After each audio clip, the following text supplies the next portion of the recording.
How's it going, Nerd Nation? We're back again. It's your boy Hunter here from filmnerdtv, and today we are doing episode 2 of Nerd News. I'm joined by, apparently this seems like his day today because he's been here twice already. The takeover continues. Chance Ellison. Yeah, by the end of the week, I want to make with the Titan TV. So, yeah, what's up, Nerd Nation? Ready to talk some news? Okay, yeah, we have a lot of DC news and a few, and we have one that's not an either. So, which one do you want to start with?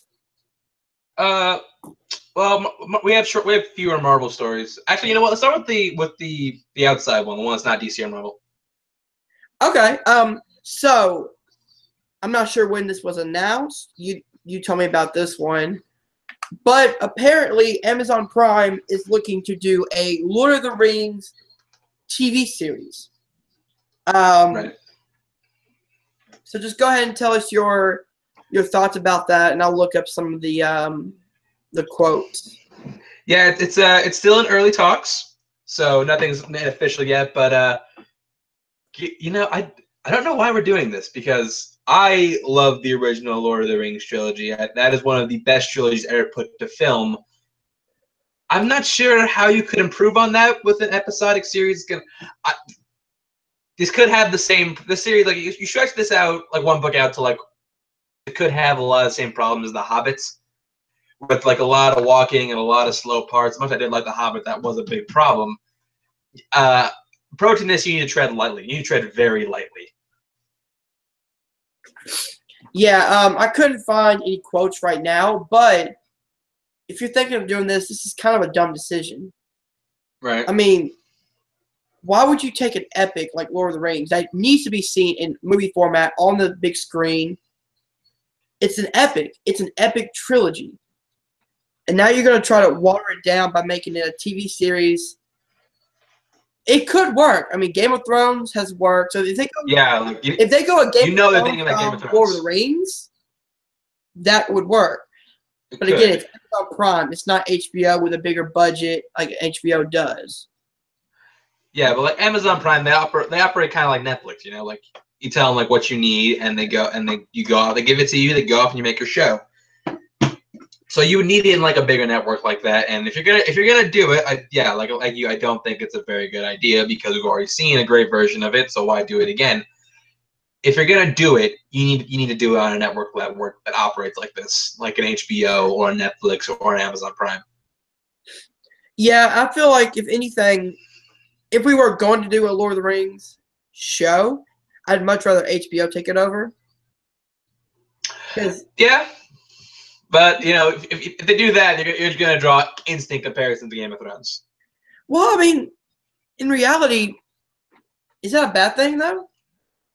It kind of is. You know, Game of Thrones is an epic. It's all about the characters. Lord of the Rings was a 3-story arc that was dedicated to the characters. That's right. HBO with care. Amazon Prime, I haven't seen enough original shows from Amazon Prime to be like, that's a network to put it on. That's a service to put it on.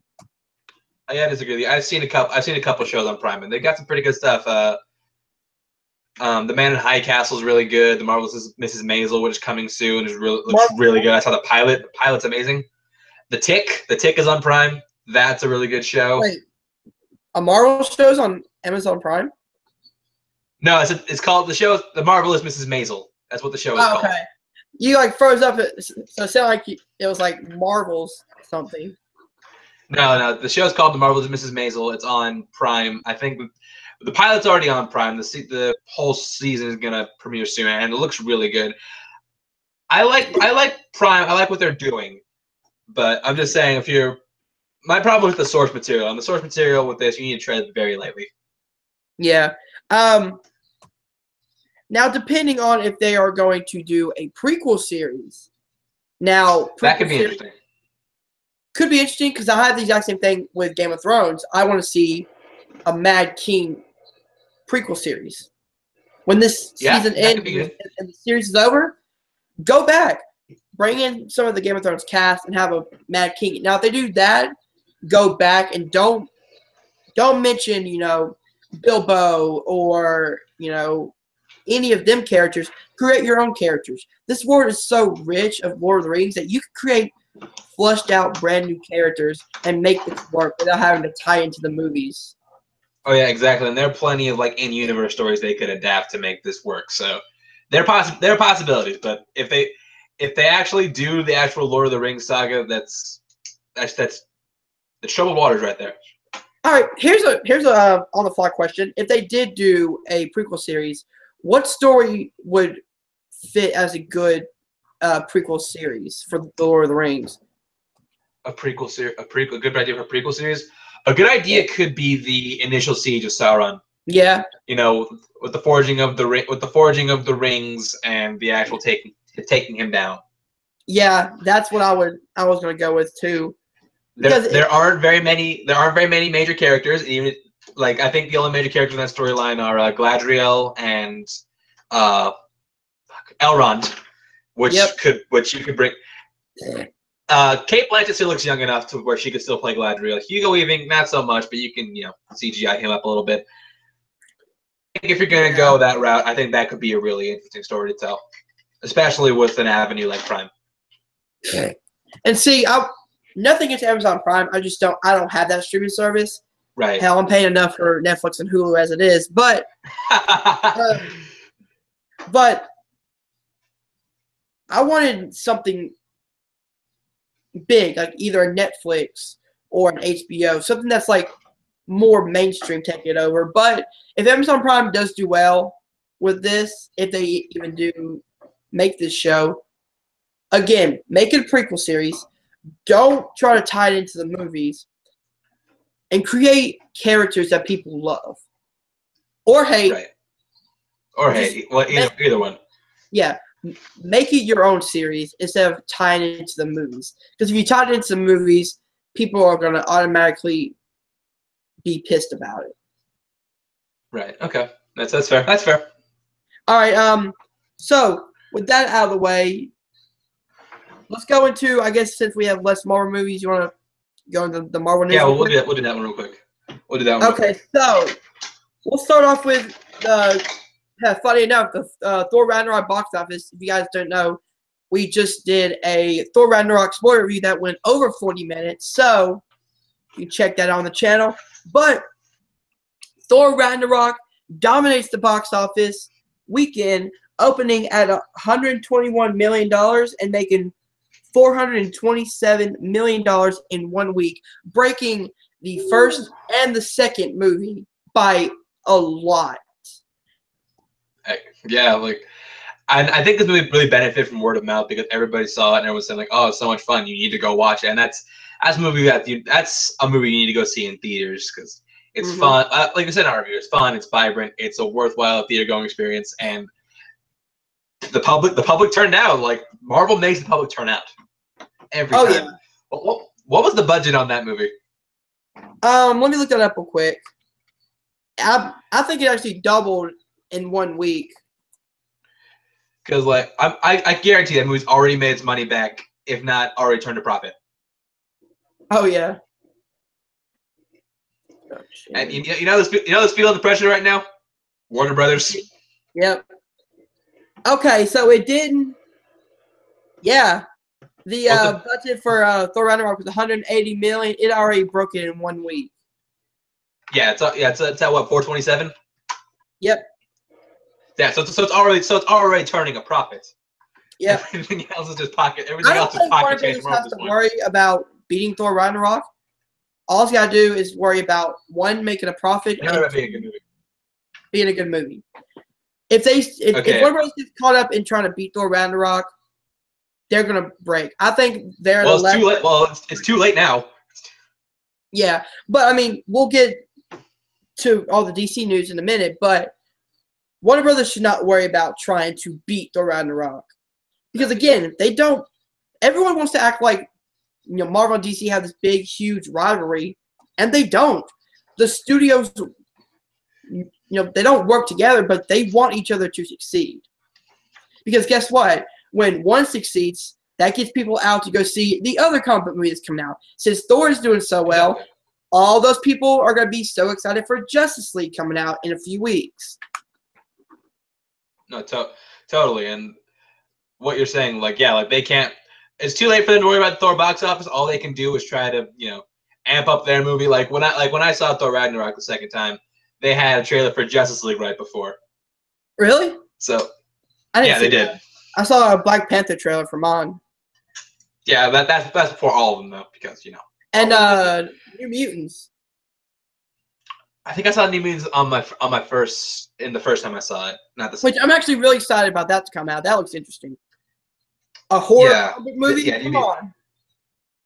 Yeah, well, not to get such up on New Mutants, but back to Thor box office. I want to ask you something. Do you think Justice League will make more or less than Thor Ragnarok? Depending. Are you talking about opening weekend? Opening week? Yeah, opening weekend. Altogether. Opening weekend. Opening weekend. Opening weekend, it made 121 million. I'm gonna say it comes close. I'm gonna say, if I have to guess, I'm gonna say it's gonna make about 110, 115 million opening weekend, which is nothing to be ashamed of. That is a great opening weekend. No, it's not. But we're looking at Justice League. This is the first time I've seen the Justice League on the big screen. Yeah, I don't know. It should. That's a good point. I think it made. That should be a $200 million opening weekend. Cause look at the first Avengers opened at $200 million. Did it? Oh yeah, it did. It just does. It did. That was one of the highest opening week. That was the highest opening weekend until I think Jurassic World came out. But also, you got to remember, Avengers was coming off of great MCU movies to set up with. Justice League is coming off of Wonder Woman, which was a good success, big, huge success both critically and financially. But it also came off of BVS, which was very divisive. Man of Steel, which is very divisive. Right. I'm looking at the bottom track for Justice League right now. Right now, they are tracking at anywhere between 110 and 120. Okay, which still isn't bad. And you know what? I think if they decide right now, the embargo is still set for like the day before the release of the movie. Mm-hmm. I think if they get confident and they move that up, that's going to generate word of mouth. It's only going to help the movie. Yeah. See, I think that's what they're going to end up doing. I think Josh is going to, Josh is going to try to get him to push the embargo up maybe a week beforehand. So that would be, if it comes out on the 17th, on the 10th, we'd probably get the embargo lifted. If it's good and the reviews are good, that would help a movie a lot. Oh, yeah. I mean, look at Wonder Woman, which is actually what John Campia brought up. He was like, yeah, Wonder Woman had the same embargo date. Yep. People are so worried about Justice League embargo date. But they got to remember that Wonder Woman had the exact same problem until like 3 weeks before the movie came out, and they changed they bumped it up because they had confidence in it. This is not going to stay. I hope it doesn't stay, because even if the studio doesn't have enough confidence about it, Joss Whedon does. Zack Snyder would have more confidence in it. Yeah, I'm not worried. I'm not worried about it right now, unless that date stays, and then I'm gonna start to panic. Yeah. All right. So Thor Ragnarok crushing at the box office, and now we go into the last Marvel news, which is Avengers: Infinity War, talking about being a. Let me look it up. I believe they said it's going to be a heist film starring Thanos as the lead. Yeah, it was going to be a Thanos-centric heist film. I think that was the wording of it. Let me look up the actual story so I can get it right real quick. Yeah, we'll be more prepared in the future, folks. Hey, we're live and we're doing research, so. Yeah.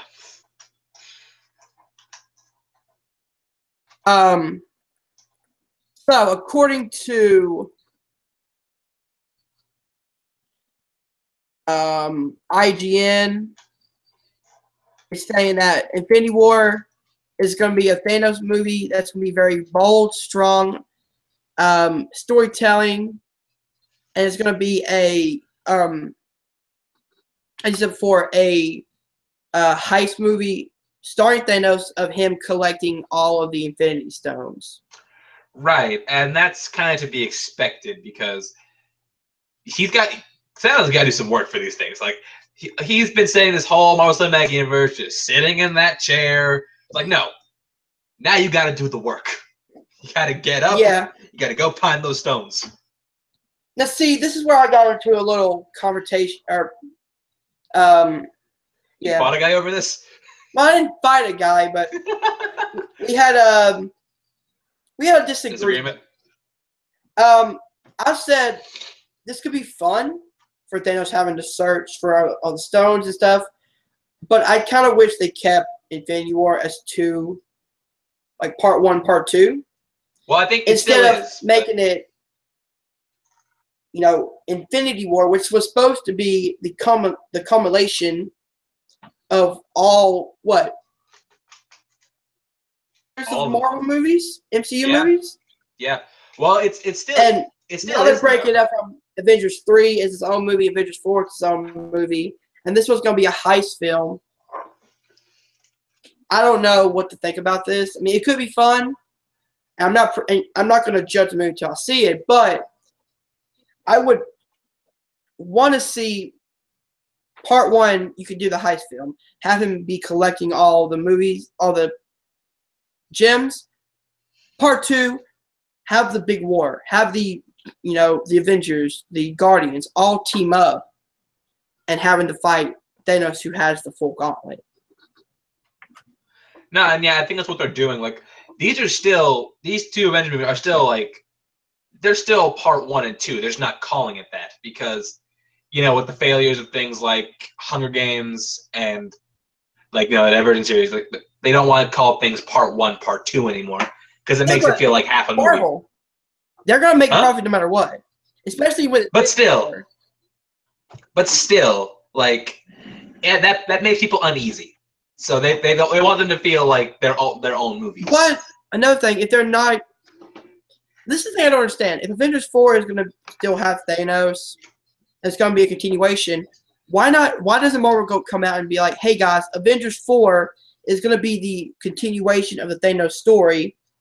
They're keeping very quiet for Avengers 4, which because they don't be uneven. They say they already have a title for it, but they say it's a spoiler for Infinity War. So that's why they don't want to talk. That's why they don't want to talk about it. A lot of people think it's gonna be like Fantastic Four. No, I think it's gonna be. I think Avengers 4 is gonna be titled event. I think it's gonna be Avengers Infinity Gauntlet. I think that's where Thanos is gonna get all the gems, and then he's just gonna come in and wreck shop. That wouldn't be bad, but I hear a lot of rumors of people saying like Galactus or Silver Surfer is going to show up. No, in the third movie. I guarantee that won't happen. I'm calling it right now. Hey, it's the Avengers 4 and it's the start of Phase 4. Fantastic Four. Phase 4. Oh god. I mean, I would love for Marvel to get Fantastic Four back, but I don't see that happening anytime soon. Yeah, I'm just on my end. I'm excited for this. I just don't understand why they're being so secretive. Why not say, "Hey, this is a continuation of the Thanos story." You don't have to reveal anything. Be like, "Hey, Avengers 3 is its own. It's Thanos centric, and Avengers 4 is Thanos centric. They work as one movie, but they're not part 1 and part 2." I think that's what they're. Quiet. I think that's because they want to keep details hush hush. You know what I'm saying? Yeah, and they don't even have to give out anything. As I said before, just say, "Hey, these are connected in some way." That's it. I think a lot of this is gonna make sense after we see Infinity War next year. Oh yeah, without a doubt. And like I said, I'm not gonna prejudge a movie I haven't seen. These are just my worries that I have. But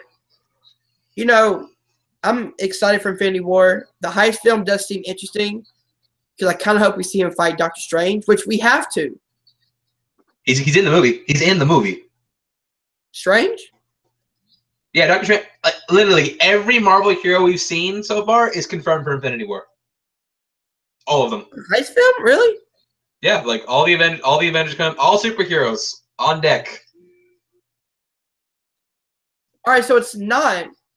Well, unless they're doing where Thanos is the main focus, and all the Avengers and stuff are like side characters.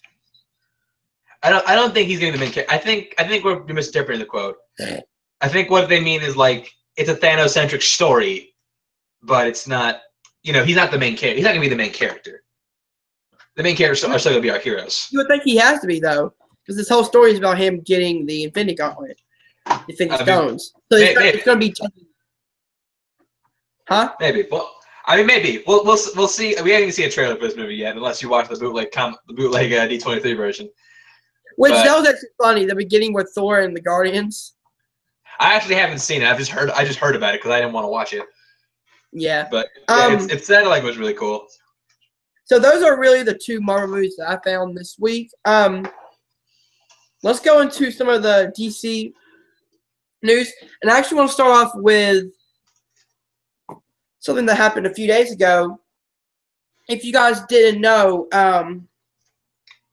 DC came out with in honor of Day of the Dead, they released a Justice League poster, Day of the Dead version, and it looks incredible. Let me screen share it for you guys so you guys can see. Whoa.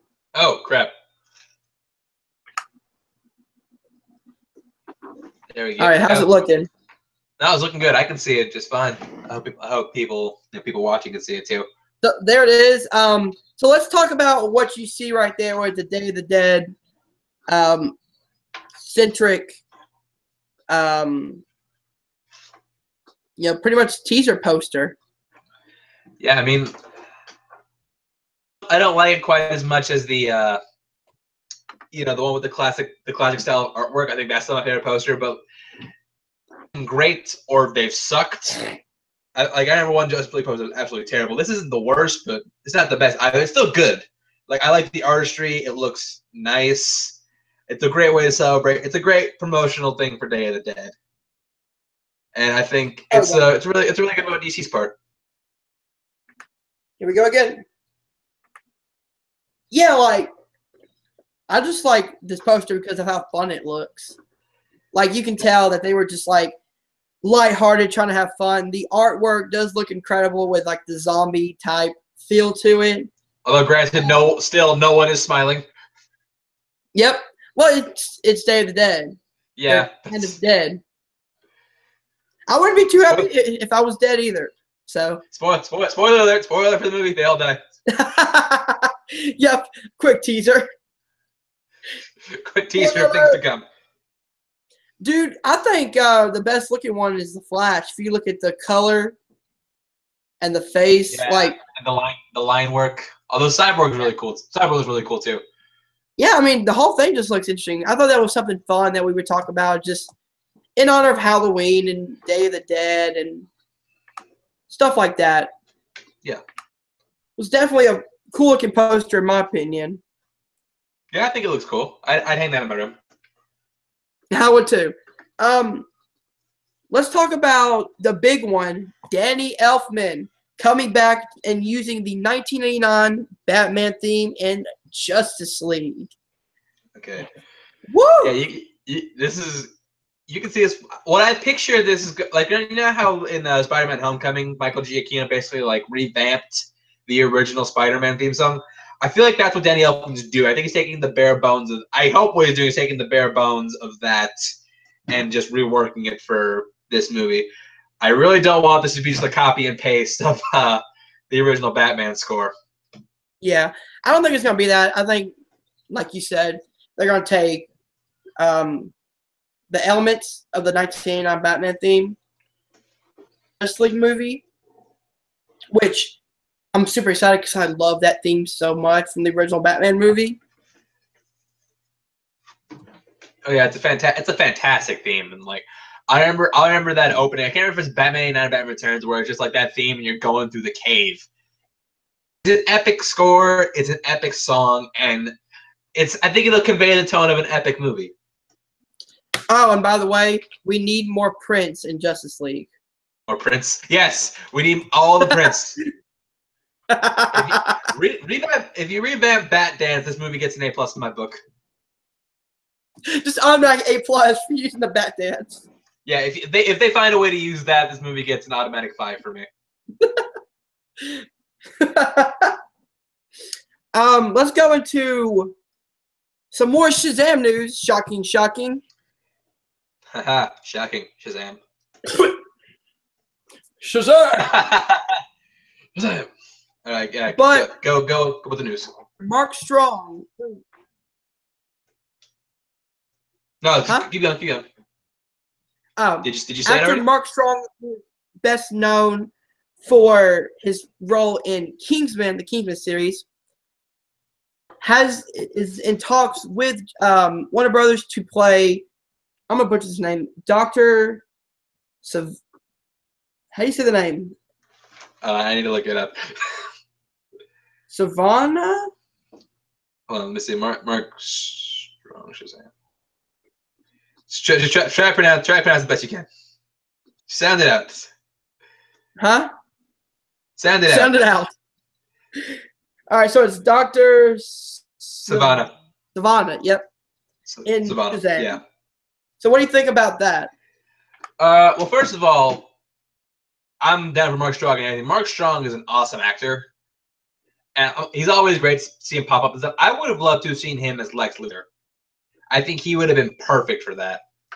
But hey, if he's doing this instead, I can't fault him for it, and I'd actually be excited. What doesn't excite me though is that is this gonna be the villain of the Shazam movie? Because isn't Black Adam already the designated villain? Like, why do we need two? Well, I'm reading up on something, and this says that Right. Dr. Savannah is Captain Marvel's, aka Shazam's arch nemesis. Since So when? he's the main villain. Since when? I don't remember this. The I always thought it original was Black Adam. his Wiz Comics. His first appearance was in Wiz Comics #2 in 1940. Wiz Comics. Okay, that's the thing that exists. Hey man. Yeah, I remember this scrawny little weirdo. He was always one of those guys who was like scheming in the background, but he was like, you put this guy against Shazam, he's gonna like throw him through a wall. Well, if anything, what I can see happening is almost like a Lex Luthor type thing in BVS, where he Oh no! not the way he's acting, but the way Lex Luthor is controlling Batman to go after Superman. Maybe he convinces Black Adam to go after Shazam, and then they have their big brawl. But he's in the background, being the brains of the operation, making this all happen. Yeah, maybe my thing is like we don't need to, like Black Adam's already designated villain of Shazam. We don't need someone else. I mean, is But, that confirmed? Is he going to be the villain? Because Black Adam's also more recently Getting his own been movie. considering a hero. An anti-hero, yeah. More recently, it's a very convenient thing. If we were doing Shazam movie, I prefer Black Adam to be the main villain. But hey, you know what? If we have those two, Mark Strong, Weasley and Mark Strong, I'd be all for it. Yeah, man. I mean, there's nothing wrong with adding great talent. No, there's not. There's adding talent's never a mistake. Ever. And hell, if we get Mark Strong to act with The Rock and Zachary Levi, dude. Yeah, that'd be a very interesting dynamic between the three of them. Oh yeah, man. Mark Strong, I always saw as almost a good character actor. Oh, he absolutely he is. He becomes that character. Yeah, and like he's really good at playing villains. I know we saw him play like the good guy in Kingsman, but whenever he shows up as a villain, he's really good. I also think it's interesting that he's doing another DC movie because lest we forget, he was Sinestro in Green Lantern. We never talk about Green Lantern here on the show. We don't, but hey, we need to learn from our mistakes. We need to learn from our mistakes. That wasn't even DCEU. No, it wasn't, but it's still something that happens. It did. Green Lantern doesn't exist. Green Lantern doesn't exist. I wish. I saw that in the theater. Did you really? Yeah, I did. I feel so bad for you. No, yeah, I think I saw that like right before I saw Thor, which was like infinitely. That made Thor made Thor look like. It made Thor look like freaking Ben-Hur. Like it made it look incredible. It made Thor just look like it was the greatest movie ever. But yeah. Okay, what any other DC stories we gotta go over? I've got one more, and that's coming out of the DC television series. Oh, really? Yes. For you guys who don't know, the Titans TV series is coming out. They've already cast their Beast Boy and their Starfire. They cast a I believe Nightwing it's too. coming out. They cast a Nightwing too. They cast a lot of people. Yep, and the Nightwing. I believe it's coming out on the DC streaming service whenever that gets up. But they announced yesterday, that the Flying Graysons are going to make appearances and be a main focal point of the Titans TV show. Yeah, I mean that makes a lot of sense because from everything I gather, the main like focus of the show is going to be Dick Grayson. Yeah. So and that's obviously a big part of his life. So you need to have that in there somewhere. If anything, I'm still like its own separate episode. As just a flashback episode for Dick Grayson. Yeah, you could do that. I'm still really skeptical about this show because Brenton Thwaites is involved, and most things he touches turns to crap. Who? Nightwing, like, okay, this guy who plays Nightwing. If this turns out bad, he needs to fire his agent. The guy I got to play Nightwing. His name is Brenton Thwaites. His most recent credits are The Giver and Pirates of the Caribbean 5. Oh God, I heard Gods of Egypt, and he saw me. I shook. If this doesn't turn out good, this guy needs to fire his agent. Yeah, or just Yeah, it also makes me worried that one of the creative minds behind this is Akiva Goldsman, who wrote Batman and Robin. Yeah, I shuddered too. I hope this is more I hope this is more of a Jeff Johns, Greg Berlanti, and not the other guy. Batman and Robin, Gods of Egypt mix. Yeah, this could either. Oh God, imagine that. I'll tell you, this could either be great, or this could be Inhumans. Who knows? I still haven't watched Inhumans. Oh, don't! It's not worth it. It's not worth it. So I think that's all I have right now. That's all we got. Any other things you want to discuss before we head out? I do want to discuss the whole Flashpoint news. Okay. We head out. So for those of you who have not heard, DC is holding production on the Flash movie, which we have now found out is Flashpoint, until they see the performance of Justice League. Mm-hmm. Which, to me, that says DC is waiting to see how bad they screwed up to see if they need to hit the reset button. Okay, I don't know how to tell by your tone if you're like angry at DC or if you're like no. No, I'm not angry. I think this is a smart move because the way you said it, you're like, let's wait for Justice League to fail, then we'll have Flashpoint. No, because I think this is a smart move on their part because they are one of the few franchises that has a reset button. They can get rid of all the crap. If God forbid Justice League fails, which I hope it doesn't, which I really hope it doesn't. I really hope it doesn't. If God forbid Justice League fails, they need to really revamp the way they do things here.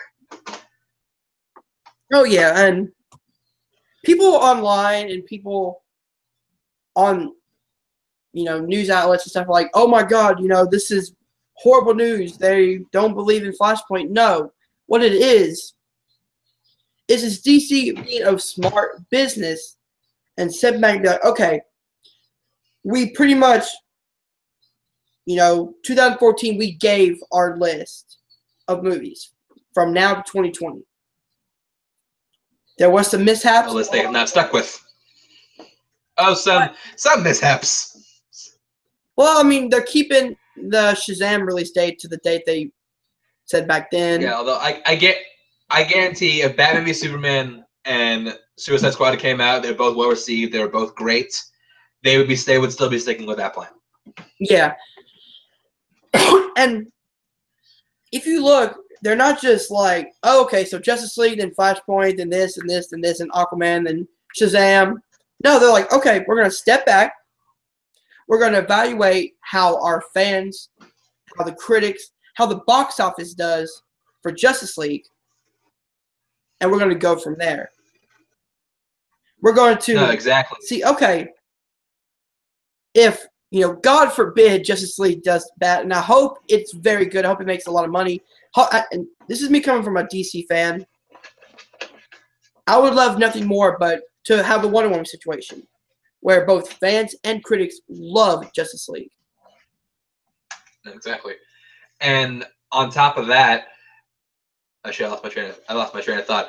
You can tell, like, they're really. I get it. You can tell that they're really rethinking the way they do things because, as of right now, the only project they have in active development is Aquaman. Yeah. So you can tell that they're stepping back. They're reevaluating the way they do things. They're waiting to see.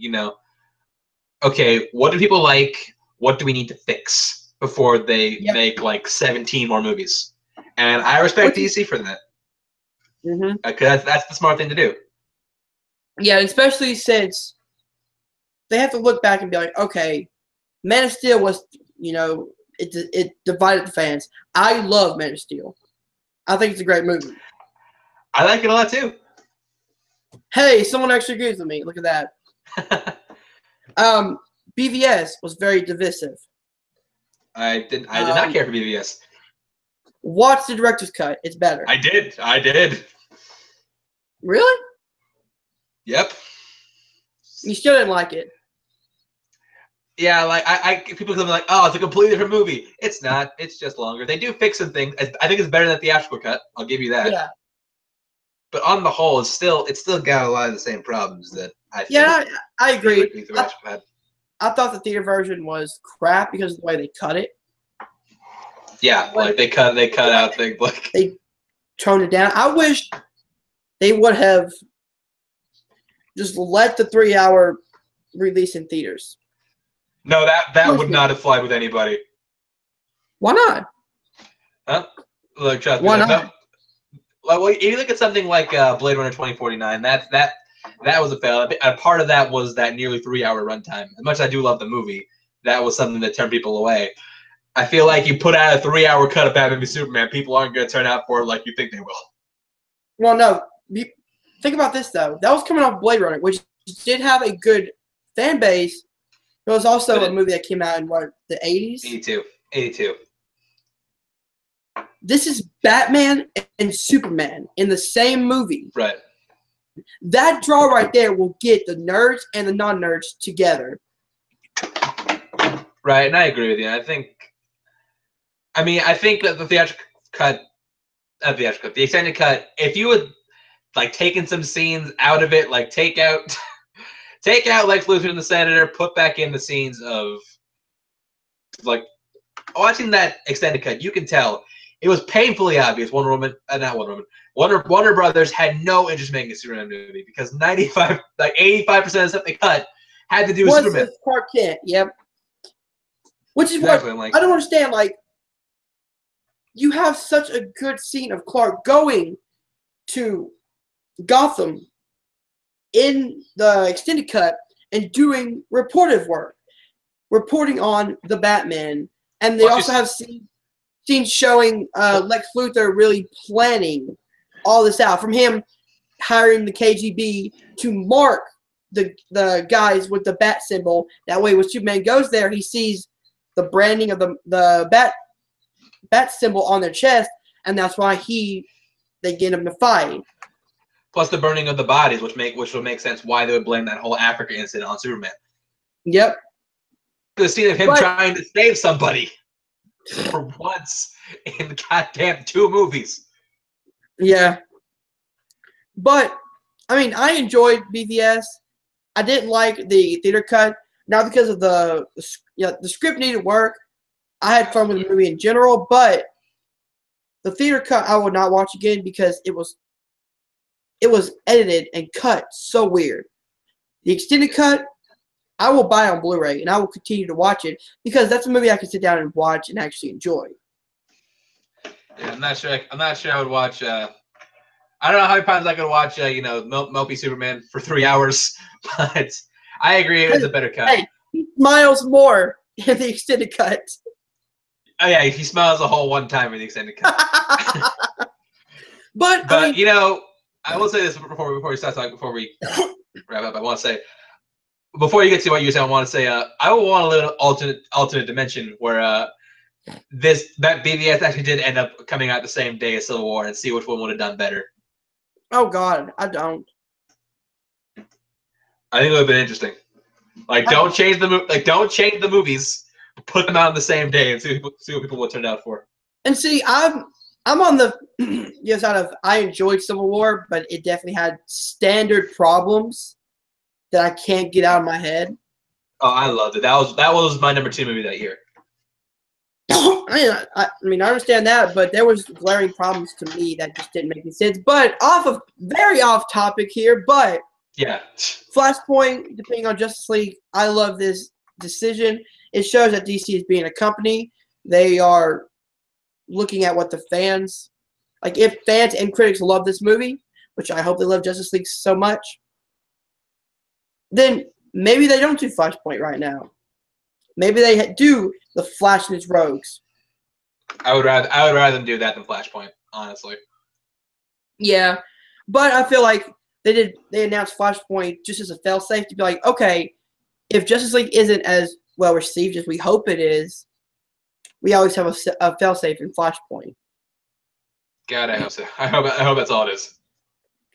Me too. But even if it's not, the only thing I can hope for is a great Flashpoint movie, a great Flash movie, because I'm a huge Flash fan, as you guys can see.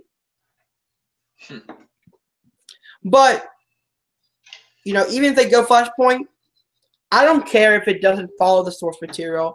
I don't care if it's supposed to be the big arc of DC. Make the movie good.